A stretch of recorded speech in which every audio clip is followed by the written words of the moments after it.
Panorama group, जो सोचता है वो करता है।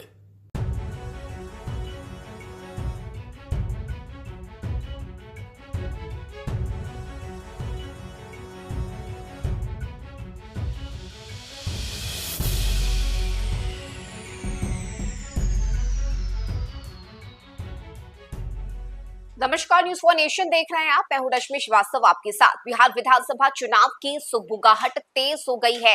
ऐसे में विधानसभा चुनाव आखिर बिहार में कब संपन्न कराए जाएंगे, इसे लेकर बड़ी खबर सामने आई है। दरअसल आपको बता दें कि बीच में पर्व त्योहार भी है, जिसमें दुर्गा पूजा, छठ और दीपावली, और इसे ध्यान में रखते हुए तारीखों को तय किया जाएगा।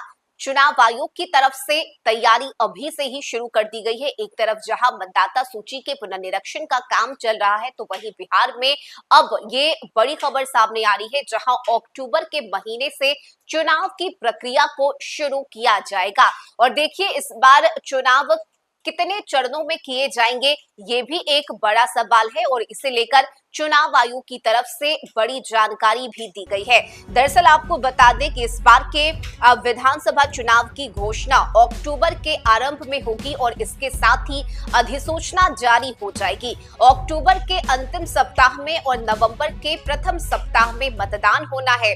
चुनाव आयोग के द्वारा बिहार में मतदाता सूची के अंतिम प्रकाशन की तिथि 30 सितंबर तय किए जाने की वजह से विधानसभा चुनाव को लेकर कम ही दिनों का वक्त बचा है, और इस दौरान राज्य की सभी 243 सीटों पर मतदान के बाद चुनाव परिणाम भी 10 या 12 नवंबर तक जारी कर दिए जाएंगे। बिहार में वर्तमान सरकार का कार्यकाल 22 नवंबर 2025 तक निर्धारित है। ऐसे में चुनावी तैयारियों को लेकर पहले निपटाने के लिए आयोग के पास कम समय रह गया है। ऐसा मतदाता सूची के विशेष गहन पुनरीक्षण की वजह से हो रहा है, और चुनाव आयोग मतदान की प्रक्रिया करीब 35 दिनों के अंदर पूरी कर लेगा। इसमें चुनाव की घोषणा से लेकर मतगणना की तिथि शामिल है। इस बीच बिहार में चुनाव लड़ने वाले उम्मीदवारों को भी पर्याप्त समय दिया जाएगा। चुनाव विशेषज्ञों के अनुसार अगर 1 अक्टूबर को चुनाव की घोषणा की जाती है, तो उसी दिन से आदर्श आचार संहिता पूरे राज्य में लागू हो जाएगी।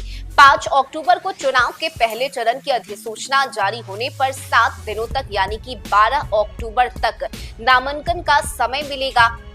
एक दिन 13 अक्टूबर को नामांकन पत्रों की जांच की जा सकती है, और इसके बाद 2 दिन यानी कि 14 और 15 अक्टूबर को नामांकन पत्रों की वापसी की तिथि तय की जा सकती है।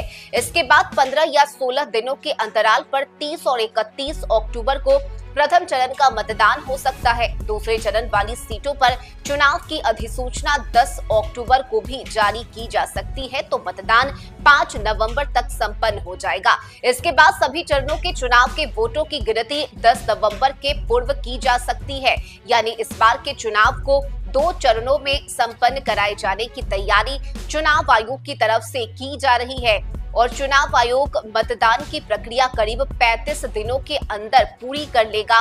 इस कोशिश में चुनाव आयोग लगा हुआ है। चुनाव की घोषणा को लेकर मतगणना की तिथि भी शामिल है, और इस बीच चुनाव लड़ने वाले उम्मीदवारों को भी काफी समय मिलेगा। चुनाव विशेषज्ञों की अगर हम माने तो 1 अक्टूबर को चुनाव की घोषणा की जा सकती है। इसके बाद 5 अक्टूबर को चुनाव के पहले चरण की अधिसूचना जारी होने पर 7 दिनों तक यानी कि 12 अक्टूबर तक नामांकन का समय रहेगा। इसके साथ ही 13 अक्टूबर को नामांकन पत्रों की जांच की जा सकती है, और 14 और 15 अक्टूबर को नामांकन पत्रों की वापसी की तिथि तय की जा सकती है। इसके साथ ही देखिए, पहले चरण के चुनाव अक्टूबर में होंगे, तो वहीं दूसरे चरण की सीटों पर चुनाव नवंबर के पहले सप्ताह में कराए जाने की बात चुनाव आयोग विशेषज्ञों की तरफ से कही जा रही है। ऐसे में इस बार बिहार विधानसभा चुनाव को 2 चरणों में संपन्न कराए जाने की तैयारी चल रही है चुनाव आयोग की तरफ से, और नवंबर के पहले सप्ताह में भी बिहार में चुनाव को संपन्न करा लिया जाएगा। कड़ी सुरक्षा के बीच बिहार में चुनाव के मतदान की प्रक्रिया कराई जाएगी, और यही वजह है कि अभी से ही ये तैयारी शुरू कर दी गई है, ताकि जो कैंडिडेट हैं जो इस बार विधानसभा चुनाव में उतर रहे हैं, उन्हें भी पर्याप्त समय मिल सके। इस खबर में अभी के लिए बस इतना ही। न्यूज़ फॉर नेशन पर खबरों का सिलसिला जारी रहेगा। नमस्कार।